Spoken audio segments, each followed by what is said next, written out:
What's good everybody? Your host Gilbert Santoso dengan Pinky Boy. Selamat datang kembali di Ayo Belajar.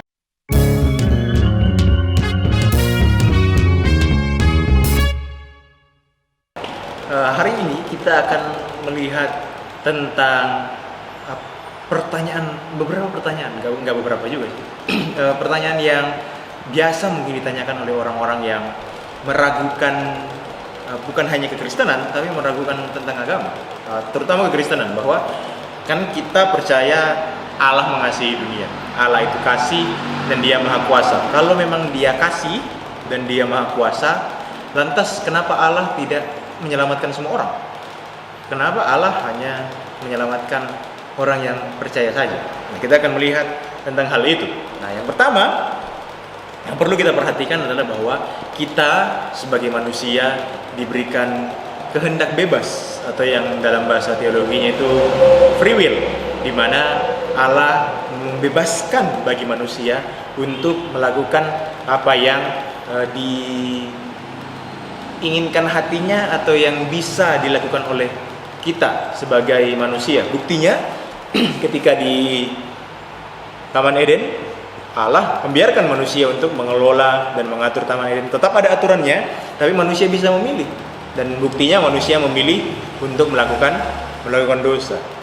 Ketika manusia jatuh di dalam dosa, kehendak bebas itu masih ada, tapi memang dirusakkan oleh dosa. Sama seperti yang sudah kita lihat sebelum-sebelumnya, bahwa kehendak kita sudah dirusakkan oleh dosa, sehingga yang kita ingini hanya melakukan dosa saja. Nah, maka dari itu Tuhan tidak bisa memaksa manusia untuk mengasihi Dia atau menerima Dia sebagai Tuhan dan Juru Selamat, karena itu menentang kehendak bebas yang sudah Allah berikan kepada manusia. Coba bayangkan, Allah pertama-tama sudah membiarkan, terus tiba-tiba Allah bilang, "Ayo kamu ikut saya." Nah, itu kan bukan Allah, bukan sifat Allah yang seperti itu. Jadi tidak mungkin seperti itu. Lagi pula Allah sebenarnya menawarkan, daripada memaksa orang untuk percaya kepada Dia atau mengasihi Dia, Allah menawarkan sebenarnya. Maka dari itu Yohanes 3 ayat 16 dikatakan, karena begitu besar kasih Allah akan dunia ini. Artinya Allah menawarkan cinta kasih-Nya kepada seluruh dunia ini. Bukan hanya orang Kristen, bukan hanya orang yang percaya, tetapi semua orang, saudara, orang tua saudara, teman-teman, siapapun lah orang-orang yang ada di dunia ini, semuanya ditawarkan keselamatan itu.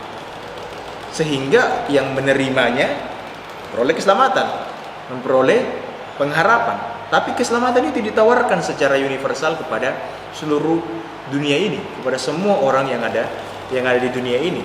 Dan itu bergantung lagi kepada kita. Bagaimana kita mau memilih Tuhan atau tidak. Tapi memang seperti yang saya katakan, karena kehendak bebas kita sudah dirusakkan oleh dosa, kehendak kita sudah dikacaukan oleh dosa, sehingga banyak orang yang tidak mau menerima, tidak mau percaya akan hal itu. Tetapi bagi kita yang sudah menerima Yesus Kristus sebagai Tuhan dan Juru Selamat, kita pun percaya bahwa ketika kita beriman, meskipun kehendak kita sudah dirusakkan oleh karena dosa, itu kasih karunia Allah yang Dia berikan dan yang Dia nyatakan bagi kita supaya kita dapat memperoleh keselamatan. Jadi, teman-teman, kita ditawarkan kasih karunia itu siapa saja. Jadi kita harus dengan gencar juga untuk memberitakan Injil, dan kita punya kehendak bebas. Orang-orang lain juga punya kehendak bebas. Jadi jangan kita memaksakan kehendak kita. Misalnya kita punya teman, kita mau menginjili dia, "Kamu harus terima Tuhan Yesus, kalau tidak saya akan bunuh kamu." Wah, tidak, jangan menginjili seperti itu. Mereka punya kehendak untuk memilih Yesus atau menolak Yesus. Kalau mereka menolak Yesus, ya mau diapakan lagi? Cari waktu lagi untuk memberitakan Injil. Tapi kalau mereka menerima Yesus, puji Tuhan. Kalau mereka menolak, ya mungkin ada waktu Tuhan di lain kesempatan mereka akan mendengarkan Injil lagi, dan mereka mungkin akan menerima. Ya, tapi kalau mereka menolak sampai pada akhir hayat mereka, ya neraka lah yang akan menanti mereka. Jadi kita punya kehendak bebas. Allah memang mengasihi dunia, Allah memang mengasihi kita. Dia memang Maha Kuasa, tapi Dia tidak mau menjadikan kita sama seperti robot. Dia tidak mau memaksa kita untuk mengasihi Dia. Dia tidak mau memaksa kita untuk menerima Dia sebagai Tuhan dan Juru Selamat. Dia mau kita, dengan kehendak kita, dengan kasih karunia yang sudah Tuhan berikan kepada kita, kita memilih Dia. Bukan dengan paksaan, bukan dengan otoritas dari Tuhan, tetapi dengan kasih karunia yang Tuhan tawarkan bagi kita. Alright, itu dia kehendak bebas. Jadi saya berharap teman-teman yang mungkin baru bergabung, baru nonton lagi, teman-teman bisa mereview lagi kembali. Ada banyak banget video-video kami sebelumnya tentang pembelajaran. Tapi kalau saat ini mungkin ada teman-teman yang belum menerima Yesus Kristus sebagai Tuhan dan Juru Selamat, inilah saatnya.